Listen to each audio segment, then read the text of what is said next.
Community Class Level 3. Week 3. Grammar Lesson. Prepositions in, on, and at. I live in New York. I live in New York. I live in New York.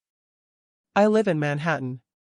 I live in Manhattan. I live in Manhattan. I live on Park Avenue. I live on Park Avenue. I live on Park Avenue. I live on Bond Street. I live on Bond Street. I live on Bond Street.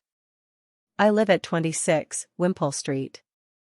I live at 26 Wimpole Street. I live at 26 Wimpole Street. I live at 252 Fifth Avenue.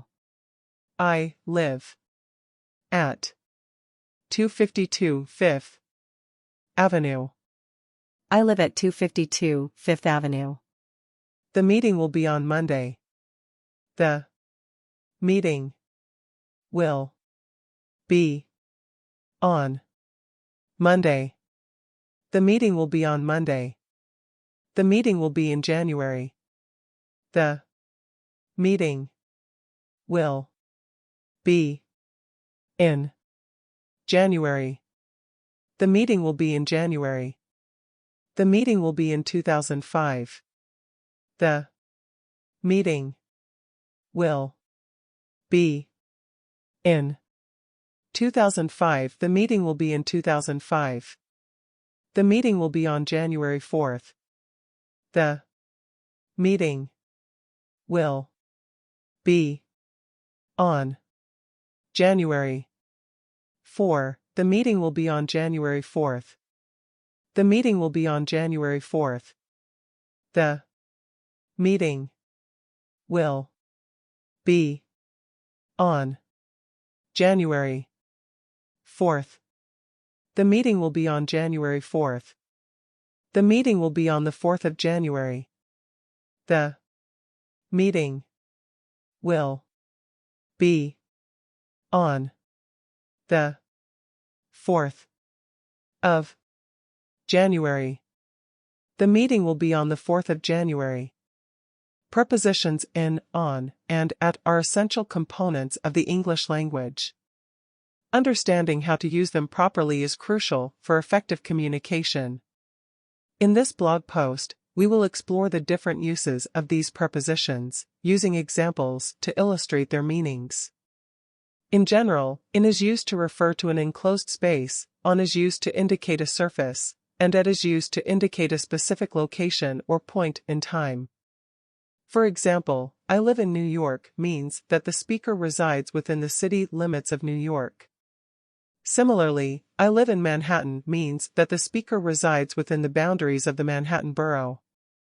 In both cases, in is used to denote an enclosed space. I live on Park Avenue and I live on Bond Street are examples of how on is used to refer to a surface. In these cases, the speaker lives on a specific street or road. I live at 26 Wimpole Street and I live at 252 Fifth Avenue demonstrate how at is used to indicate a specific location or address. Moving on to time, on is used to refer to specific days, as in the meeting will be on Monday. Meanwhile, in is used to refer to specific months, as in the meeting will be in January, and in 2005 for specific years. When referring to a specific date, on is used as well, as in the meeting will be on January 4th. However, it's also common to say the meeting will be on January 4th or the meeting will be on the 4th of January. It's worth noting that these prepositions can be used in other contexts as well. For instance, in is used to indicate an activity or a period of time, such as I'm in a meeting or I'll be back in an hour. Similarly, on can refer to a topic or a means of communication, as in let's talk about that later on or I contacted him on WhatsApp. Finally, at can be used to indicate a state or condition, such as she's good at math or he's at peace with himself. In conclusion, understanding how to use prepositions in, on, and at properly is crucial for effective communication in English. By familiarizing yourself with common collocations and idiomatic expressions that use these prepositions, you'll be able to express yourself more clearly and accurately. So, start practicing and incorporating these prepositions in your daily conversations and writing.